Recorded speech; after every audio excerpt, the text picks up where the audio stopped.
വേദയെ ഓർത്ത് സങ്കടപ്പെട്ടിരിക്കുന്ന ഒരു വിക്രത്തെയാണ് പ്രേക്ഷകരെ കൂട്ടുകാരെ നമുക്ക് കാണാനായിട്ട് കഴിയുക.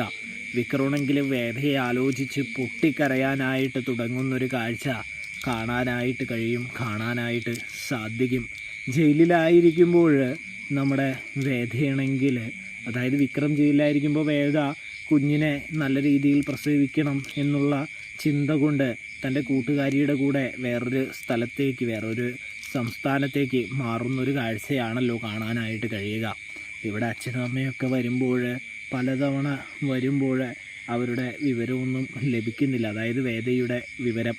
അതുകൊണ്ട് തന്നെ വിക്രത്തിനാണെങ്കിൽ വേദയെ ഒന്ന് നോക്ക്, കാണണം, ഒന്ന് സംസാരിക്കണം, സംസാരിച്ചില്ലേലും വേണ്ട, ഒന്ന് കാണണമെന്നുള്ളൊരു ചിന്തയുണ്ട്. ആ ചിന്ത, ആ വേദന വിക്രം നല്ല രീതിയിൽ തന്നെ അനുഭവിക്കുന്നുണ്ട്.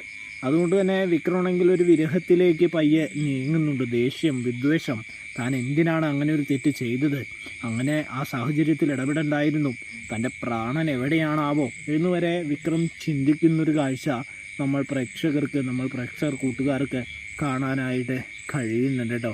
ഇതേ സമയമാണെങ്കിൽ നമ്മുടെ വിക്രമാണെങ്കിൽ വേദയെ എങ്ങനെയെങ്കിലും കണ്ടെത്താനായിട്ട് അച്ഛനോടും അമ്മയോടും പറയുന്നൊരു സീനും ഒരു കാഴ്ചയും നമുക്ക് കാണാനായിട്ട് കഴിയും, കാണാനായിട്ട് സാധിക്കും.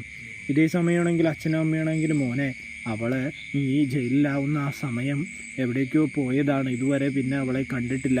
ആ ശ്രീകാന്ത് ദുഷ്ടൻ എന്തെങ്കിലും ചെയ്തോ എന്ന് പോലും തങ്ങൾക്കറിയില്ല എന്ന് പറയുമ്പോൾ, അച്ഛൻ, അമ്മ, നിങ്ങൾ എന്ത് നിസ്സാരമായിട്ട് ഇങ്ങനെ പറയുന്നത്, നിങ്ങൾ അന്വേഷിച്ചില്ലേ എന്ന് ചോദിക്കുമ്പോൾ, മോനെ, ഞങ്ങൾക്ക് എവിടെ പോയാ, എങ്ങനെയാണ് അന്വേഷിക്കുക എന്ന് പറയുന്നൊരു കാഴ്ച കാണാനായിട്ട് കഴിയൂട്ടോ. എല്ലാം കൂടി കേട്ട വിക്രത്തിനാണെങ്കിൽ ആകെ സങ്കടമാവുന്നതും കാണാനായിട്ട് കഴിയും.